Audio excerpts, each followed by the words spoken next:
Garry, are you looking to get at least one win during your tenure in the four games?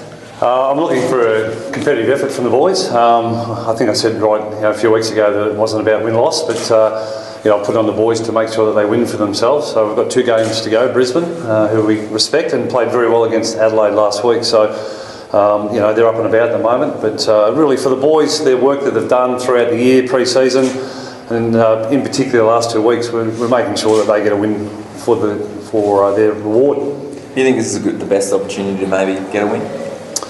I think so. I mean, Brisbane won 2 of the last 5, so they're not in great form. West Coast were the same form last week, 2 from 5. So, there's some sort of doubt there. Although they've beaten Crows, a very good side. We think that the last couple of weeks we've played more competitive. The game style's changed a little bit more. We'd love to kick more goals, which puts more pressure on the opposition. But we just got to get a bit better defensively, and I think those things are starting to sort of tidy up. So the next 2 weeks is a good opportunity for us to try and get 2 wins. Is they playing the way you want them to play yet? Is it slowly coming through?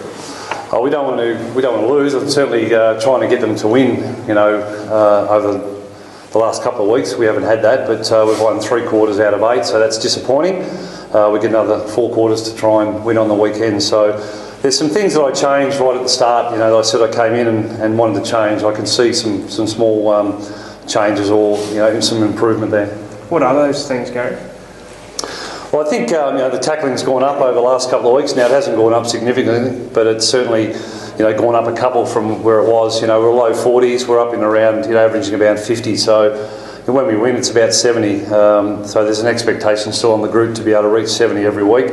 The ball movement's changed a bit more. We've put a little bit more pressure on the opposition. We've made them defend a bit better. We've still got to clean our skills up through the middle part of the ground, but we're starting to get the ball in the forwards' hands. On the weekend we kicked 0-5 in the first quarter, but we've been inside forward 50 enough to put some scoreboard pressure on. We didn't take that in the first quarter, and I think there's been that improvement. And obviously took it to the Crows last week in the #1 contested side in the comp. You confident that your guys can take it to Brisbane? Yeah, we've been pretty good contested ball throughout the year. That's one of our strengths, is the contested stuff. So it's really more the uncontested on the outside that we've just got to get a little bit better at, and controlling the ball by foot, which has been a little bit of improvement. We had 106 marks on the weekend at 95, so we won that count. So that little bit of ball movement, our players are now able to hold on to the ball a little bit more and make the oppo defend. Was there enough out of the West Coast game to suggest, there is a bright, not so much future down the line, but this week? Well, we started well the last couple of weeks, so that's been an improvement probably on previous results for us to be able to get off to a really good start, and we just need to take our opportunity up forward.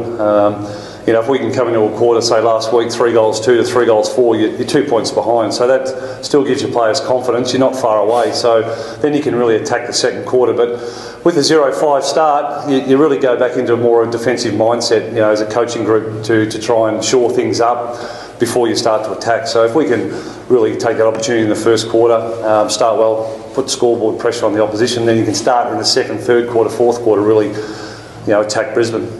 Travis spoke, do you think he'll come straight back in? Well, he just needs to get through training today, and hopefully, fingers crossed, he'll be available. And Paul Stewart, is he the same sort of thing?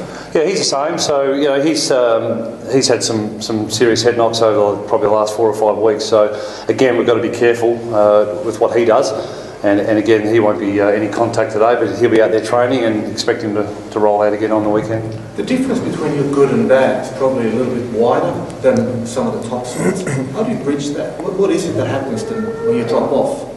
Having said that your good is very good, how do you lift your bad? Yeah, that inconsistency probably frustrates a lot of people. It frustrates the coaches, our supporters. People in the media, I guess, get a little bit frustrated by that. Our good is very good, but it's just continue to try and maintain that consistency through games, the effort.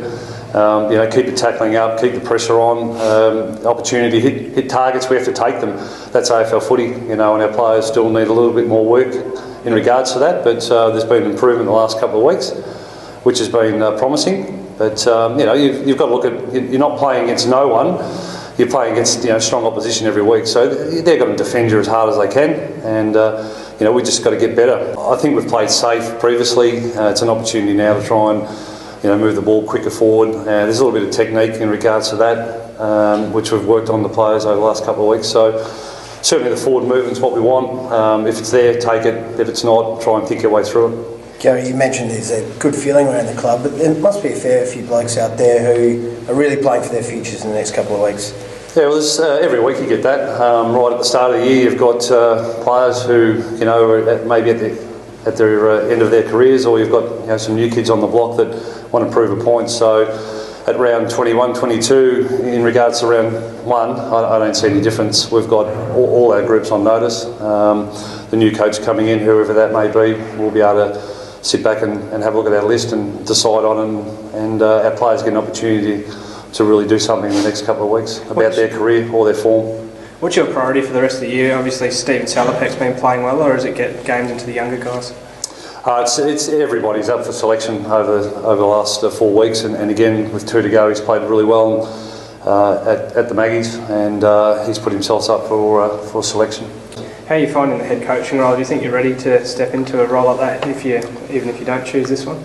Well, again, it continues to come up, but I've had 2 weeks, and I'll make that assessment after the 4th week. Rain on the weekend if it suits you, or then if it does rain and wet and miserable? Well, we played very well against Carlton early in the year, and we played our best footy against Carlton in the rain. So, it's an opportunity if it is wet for our players to really get their head over the ball and their noses on the ground and be super competitive. But if it's bright and sunny, we're still an opportunity to win the game. Thanks, Garry. Thanks, Thanks.